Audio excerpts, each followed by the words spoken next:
బ్రహ్మదేవాయ నమః. మహిషముఖి, నీ తపస్సుకు నేను ప్రసన్నుడనైనాను. కళ్ళు తెరు. ప్రణామం చతుర్ముఖ. నా కోరికను మన్నించి నాకు సాక్షాత్కరించినందుకు ధన్యవాదములు. మంచిది మహిషముఖి, నీకు ఏం వరం కావాలో కోరుకో. ఓ బ్రహ్మదేవా, దేవతలకు వలనే నాకు కూడా మరణం ఉండకూడదు. అటువంటి వరం అసాధ్యం మహిషి. మరణాన్ని ఎవ్వరూ తప్పించుకోలేరు. మరణం అనేది సృష్టిలో సహజం.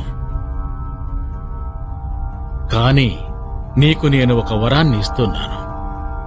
నువ్వు ఎలా ఎవరి చేతిలో మరణించాలనుకుంటున్నావో ఆ విధంగా నీకు మరణం సంభవించేలా నేను వరాన్నిస్తున్నాను. బ్రహ్మదేవా, నీరు, నిప్పు, భూమి, గాలి మరియు ఏ విధమైన వ్యాధి వల్లను ఆయుధం వల్లను నాకు మరణం సంభవించకూడదు. పంచాక్షరి నాయకుడైన శివుని అంశ